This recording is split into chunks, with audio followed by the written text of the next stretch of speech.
This is the third video for Chapter 1, covering Sections 1.5 and 1.6. Section 5 in this chapter is bias in sampling. And the objective we're going to talk about here is to explain the sources of bias in sampling. So, if the results of a sample are not representative of the population due to the sampling method, then the sample has bias. And I make this distinction where we say because of the sampling method, because it's totally possible to do everything right with your sampling and still get a sample that doesn't really represent the population well. That's just because sampling is always a matter of chance. When we're selecting a random sample, that means that it is random, and you can get samples that are extreme in that they have an extraordinary number of one segment of the population and maybe none of another segment of the population. So 3 sources of bias. 1 is sampling bias, 2 is non-response bias, and 3 is response bias. Sampling bias means that the technique used to obtain the individuals to be in the sample tends to favor one part of the population over another. So this is something that was wrong with your sampling method.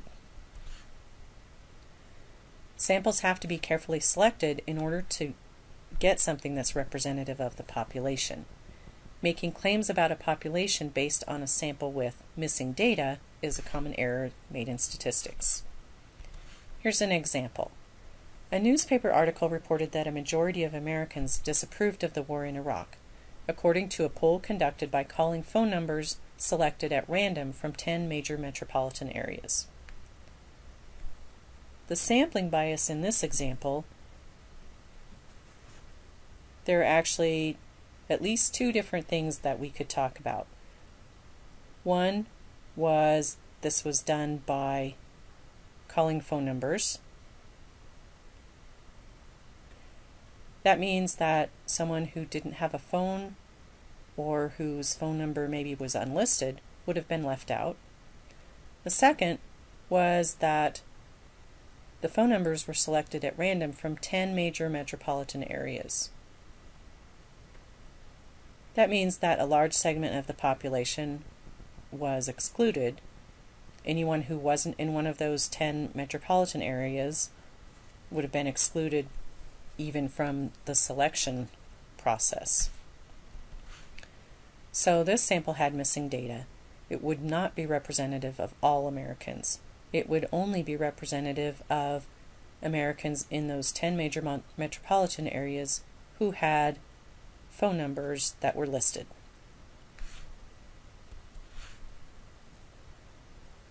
Another type of bias is non-response bias.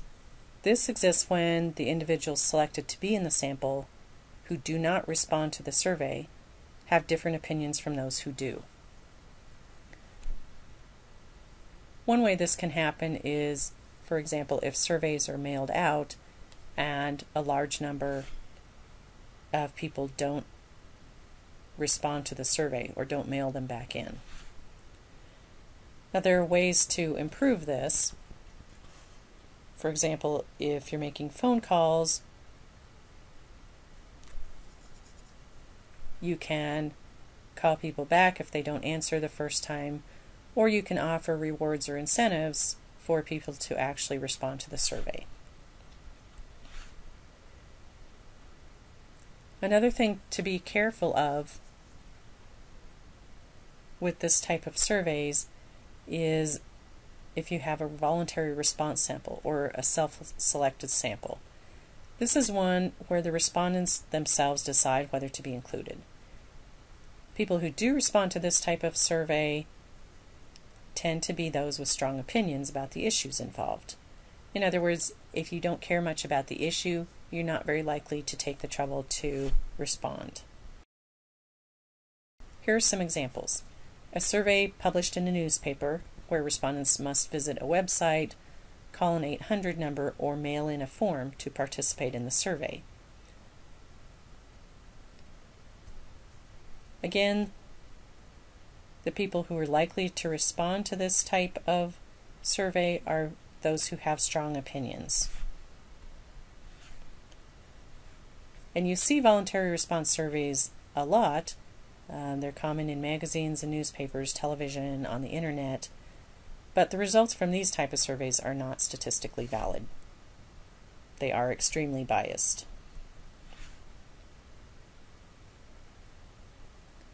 A response bias exists when the answers on a survey don't reflect the true feelings of the respondent.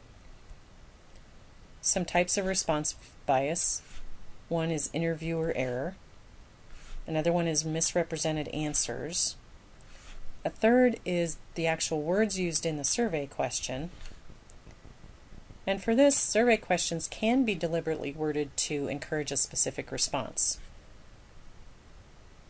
often by using words that are emotionally loaded.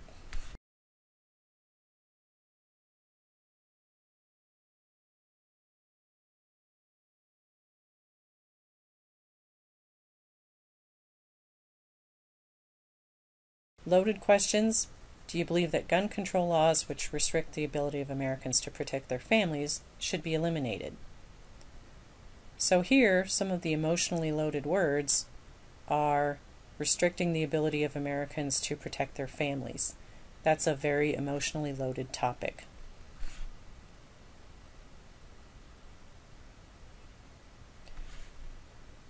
Also in this question, the fact that the question only really gave one choice. It asked if gun control laws should be eliminated.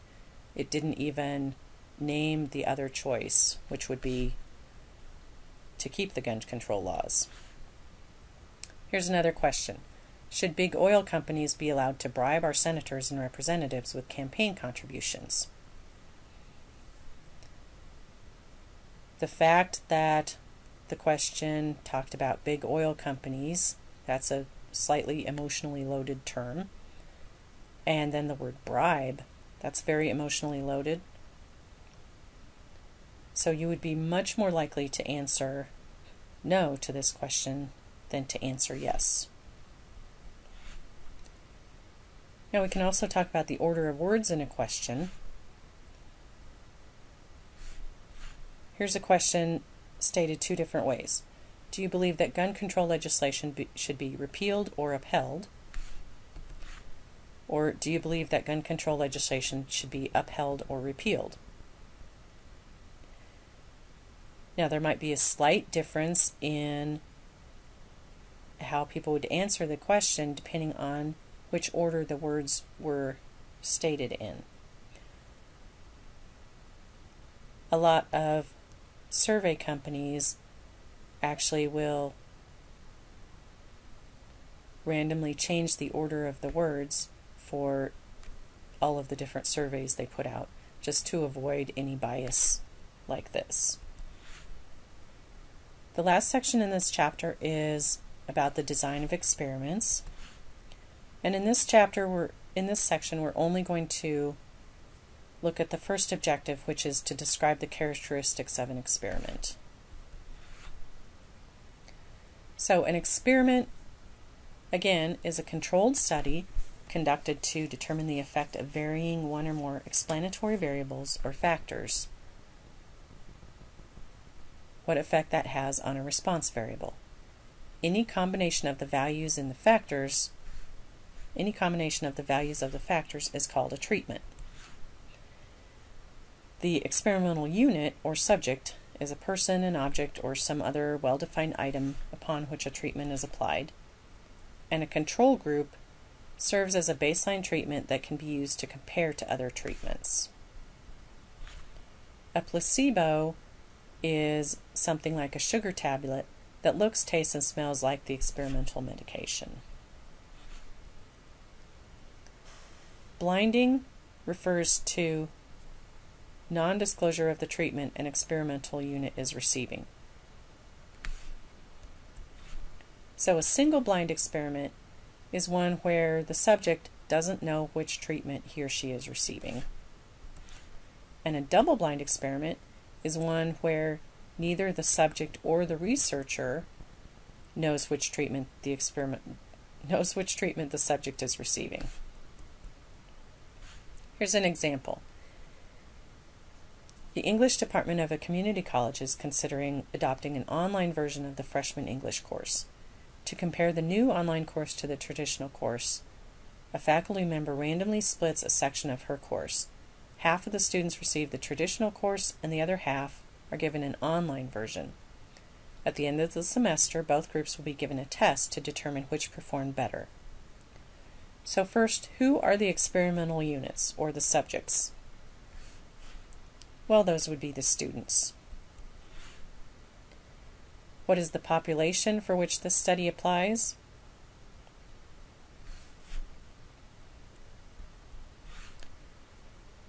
All students who enroll in the class.